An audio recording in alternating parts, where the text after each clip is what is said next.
Assalamualaikum warahmatullahi wabarakatuh. Saya Safirani Fitri dari 11 MIPA 4 absen 30 akan menjelaskan materi mengenai gerak atletik. Yang pertama yaitu lompat jauh. Lompat jauh adalah suatu gerakan melompat ke depan atas dalam upaya membawa titik berat badan selama mungkin di udara atau melayang di udara yang dilakukan dengan cepat dan dengan jalan melakukan tolakan pada satu kaki untuk mencapai jarak yang sejauh-jauhnya. Dalam lompat jauh dibagi menjadi 4 tahapan, yaitu awalan, tolakan, melayang, dan mendarat. Yang pertama yaitu tahap awalan. Hal yang harus dilakukan yaitu berdiri pada jarak 30 sampai 40 meter dari papan tolakan atau bak pasir, dengan kaki posisi sejajar atau bisa juga salah satu kaki berada di depan, tergantung dari kebiasaan atlet itu sendiri. Cara pengambilan awalan dalam lompat jauh dimulai dari berlari cepat, mulai dari awal hingga pada saat langkah-langkah akhir. Gerakan langkah diperpanjang tanpa mengurangi kecepatan lari untuk persiapan melakukan tolakan. Yang kedua yaitu tahap tolakan. Hal-hal yang harus diperhatikan yaitu tolakan harus dilakukan tepat pada papan tolakan dengan menggunakan satu kaki yang terkuat. Tumpuan tolakan menggunakan ujung telapak kaki dengan menghentak tanah, lutut sedikit dibengkokkan dengan pinggang sedikit ke depan, serta kaki mengayun ke depan. Tolakan harus kuat dan cepat saat titik pusat gravitasi melewati kaki. Kedua lengan diayunkan ke depan untuk menjaga keseimbangan, serta pandangan mengarah pada tempat pendaratan dalam tolakan. Tahap yang ketiga yaitu tahap melayang di udara. Terdapat beberapa gaya yang dilakukan pada saat melayang di udara. Yang pertama yaitu gaya jongkok atau ortodok. Dengan posisi badan jongkok agak sedikit ke depan dan pandangan ke tempat pendaratan. Kedua lengan lurus ke depan yang sejajar dengan bahu dan siku sedikit dibengkokkan.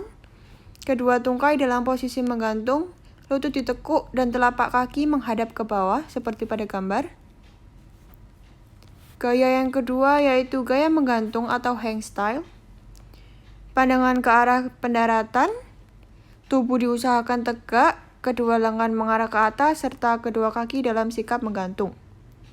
Gaya yang ketiga yaitu gaya berjalan di udara atau walking in the air. Hal-hal yang harus dilakukan dan diperhatikan yaitu tolakan yang kuat dan dinamis setelah tolakan kaki ayun dibawa ke depan, ke bawah, dan ke belakang.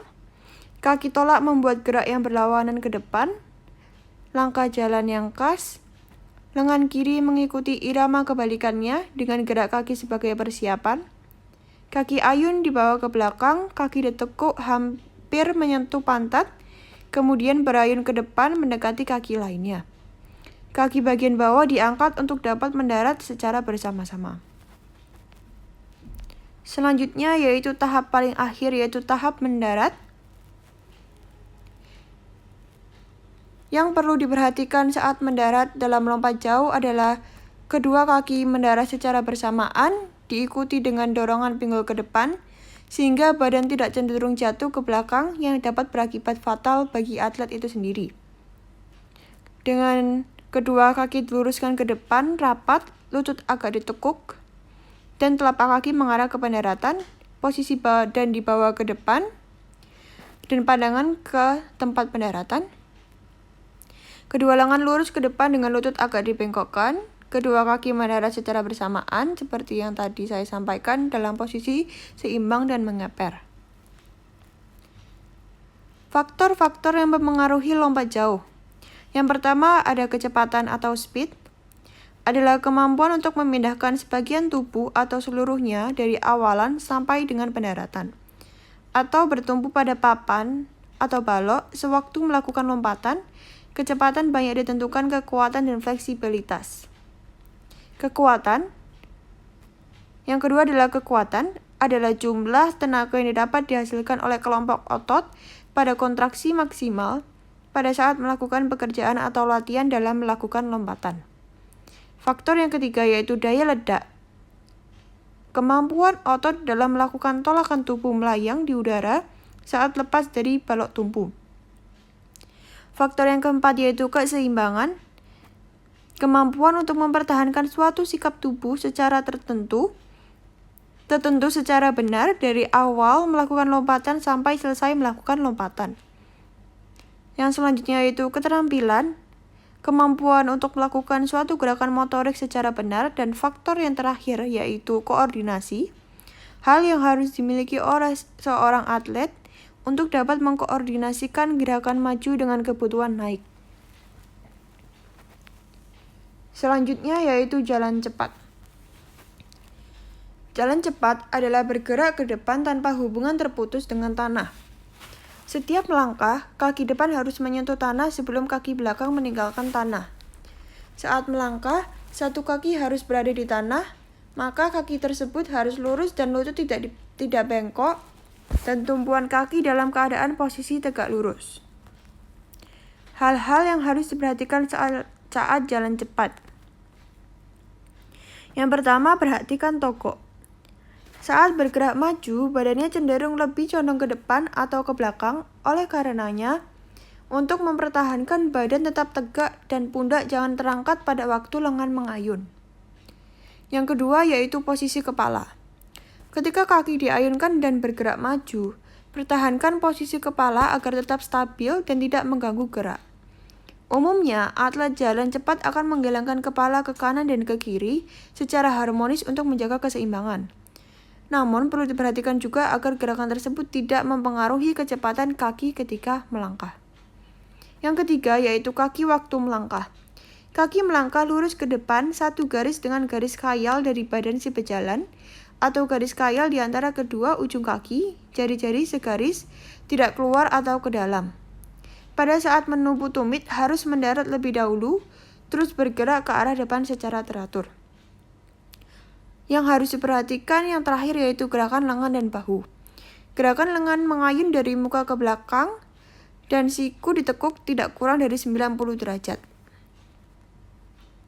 Fase atau tahapan dalam jalan cepat terdiri dari tumpuan dua kaki, tarikan kaki, dorongan kaki, dan relaksasi.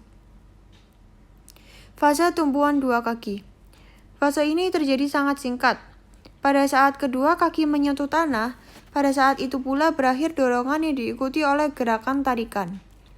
Tarikan ini lebih lama dan menyebabkan gerakan berlawanan antara bahu dan pinggul. Kesalahan yang sering terjadi saat melakukan fase tumpuan dua kaki, yaitu sikap badan kaku, langkah kaki yang kurang pas, tergesa-gesa, lutut ditekuk, masih terlihat lari atau ada saat melayang di udara. Kaki atau badan kurang rileks dan seimbang. Fase yang kedua yaitu fase tarikan. Segera setelah fase terdahulu selesai, gerakan tarikan mulai. Gerakan ini dilakukan oleh kaki depan akibat dari kerja tumit dan inersia dari titik gravitasi badan. Fase ini selesai apabila badan ada di atas kaki penopang. Fase relaksasi. Fase ini berada antara selesainya fase tarikan dan awal dari fase dorongan kaki. Pinggang ada pada bidang yang sama dengan bahu, sedang lengan adalah vertikal dan paralel di samping badan. Yang terakhir yaitu fase dorongan. Bila fase terdahulu selesai dan bila titik pusat gravitasi badan mengambil alih kaki tumpu, kaki yang baru saja menyelesaikan gerak tarikan mulai mengambil alih gerak dorongan, sedang kaki yang lain bergerak maju dan mulai diluruskan. Ada jangkauan gerak yang lebar dan dalam mana pinggang berada pada sisi yang sama, maju searah, memungkinkan fleksibilitas yang besar, dan memberi kaki dorong waktu yang lebih lama bekerja dengan meluruskan pergelangan kaki dan lengan melakukan fungsi pengimbangan secara dimetris berlawanan dengan kaki. Yang ketiga yaitu lempar lembing.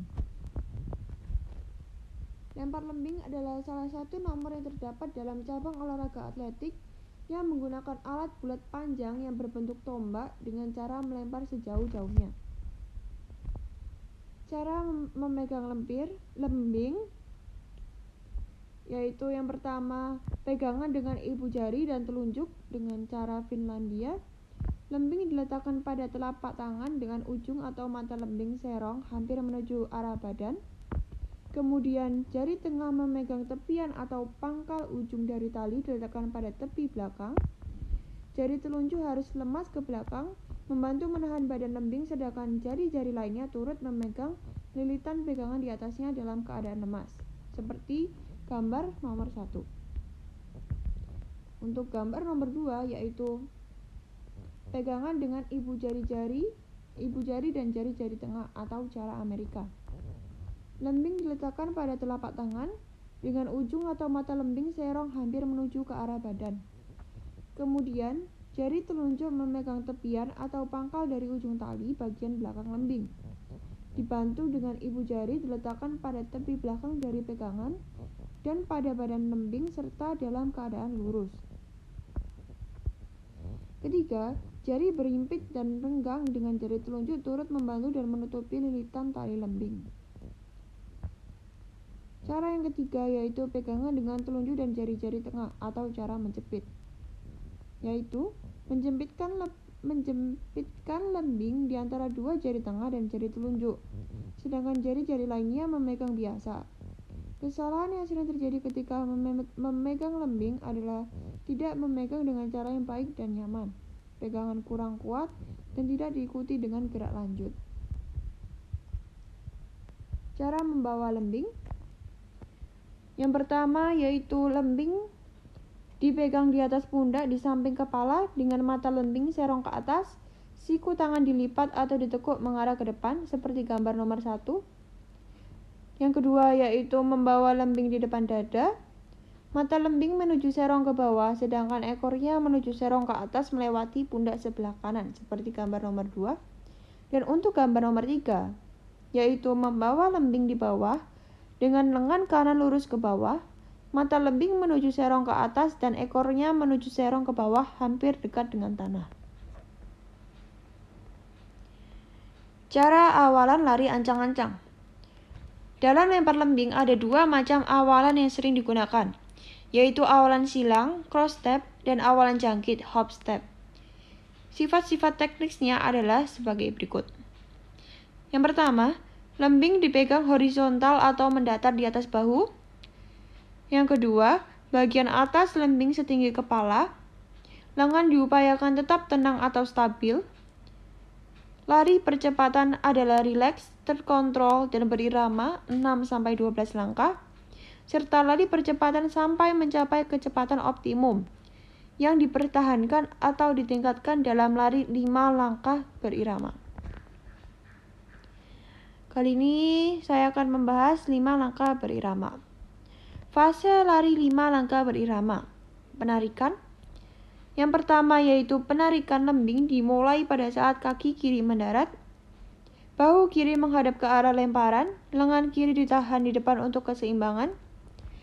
Lengan yang melempar diluruskan ke belakang pada waktu langkah 1 dan langkah 2. Lengan pelempar ada pada setinggi bahu atau sedikit lebih tinggi setelah penarikan, serta ujung atau mata lembing dekat dengan kepala. Fase pelepasan lembing. Tujuannya untuk memindahkan kecepatan dari bahu atau lengan lembing sebelum dilepaskan. Fase pelepasan. Delivery. Yang pertama yaitu siku kanan ditarik ke depan dan ke atas di samping kepala, badan bergerak ke depan. Siku lengan pelempar dilakukan secara eksplosif. Sisi kiri badan dihalangi dengan kaki kiri yang kokoh dan siku yang dibengkokkan dekat dengan badan. Kaki kanan memelihara kontak dengan tanah sampai lembing dilepaskan. Fase pelepasan. Tujuannya untuk mentransfer kecepatan dari bahu lengan ke lembing. Kaki kanan memutar pada sisi luarnya dan ditarik ke belakang. Badan sedikit miring ke kiri, bahu kanan langsung di atas kaki kiri. Lengan pelempar harus sedekat mungkin vertikal pada saat lembing dilepaskan. Yang terakhir yaitu fase pemulihan atau recovery. Dalam tahap pemulihan, pelempar menahan dan menghindari berbuat kesalahan. Kesalahan yang sering terjadi ketika membawa lembing adalah tidak membawa dengan cara yang baik dan nyaman. Pegangan kurang kuat, Lembing masih goyang ke kanan ke kiri atau ke atas bawah dan tidak diikuti gerak lanjut. Demikian materi yang dapat saya sampaikan.